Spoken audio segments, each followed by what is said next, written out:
let me ask you a question. So now you're making this money through your businesses. Mhm.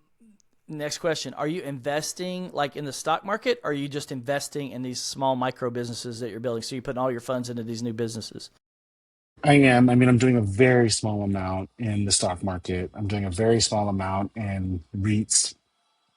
I'm doing a very small amount in my, I can't believe I'm saying this, my 401k. I hate that product, but I am doing, I I'm agree. I doing, agree. I hate it too. yeah, it's the second worst financial product America has built. I hate it, but I am because But I'm it's a supposed to. but it's a really good tool for getting people to put their money in the stock Yeah. market.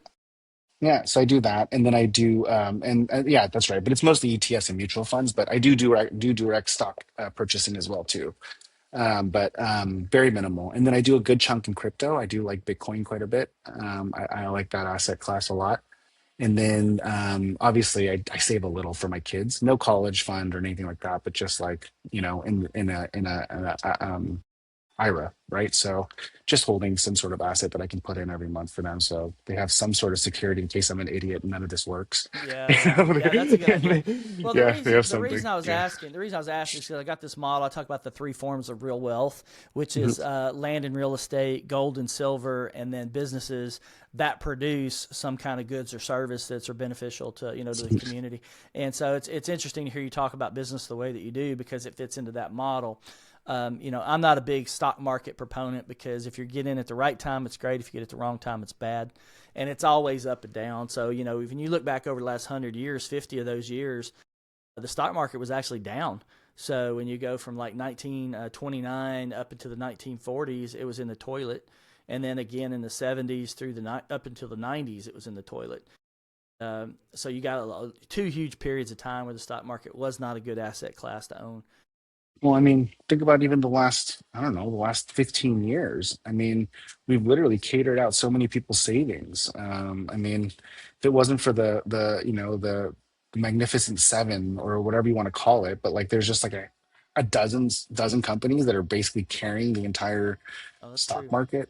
And Yeah, we've that's true. literally catered out so much wealth in the last twice in the last 2 years. And so you look at this, my generation and the next generation kind of going, why am I doing that? Like those days of like, just do this every month and like, 401k, it'll compound 11%. Like those days, like it's literally catered out twice in our lifetime. Yeah. Why would we believe what our parents tell us? It Yeah. doesn't make sense. It made Well, sense for you guys, but it doesn't make sense for us. yeah, yeah, and I agree with you, and I have a whole different opinion on that. But you have to listen to my Millionaire Choice show, since that's the money show, and we're on the business show. So yeah, so that's pretty exciting the way you're doing things, the way you're thinking about business. I think that is very powerful.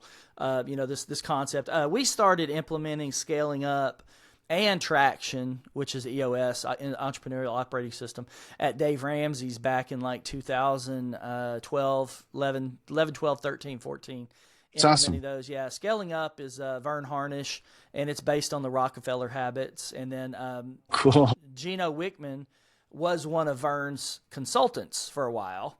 And then out of that is when he created Traction, which was the EOS system. And Cool. yeah, and I like EOS, but I think it kind of taps out around 50, probably around 50 employees. Right around 50 to 80 employees. I don't know how many millions of dollars, but I think there's some holes in it that could be filled. Um, Yeah, but it's a it's good system. interesting. It's a good system because, like you said, a business running a business is a system. You're running a system, and if you don't know how to run a system, it's very difficult to find success as a business owner because you're figuring out everything, and you may be good at it, you may be not. But like you said, 90% of businesses fail.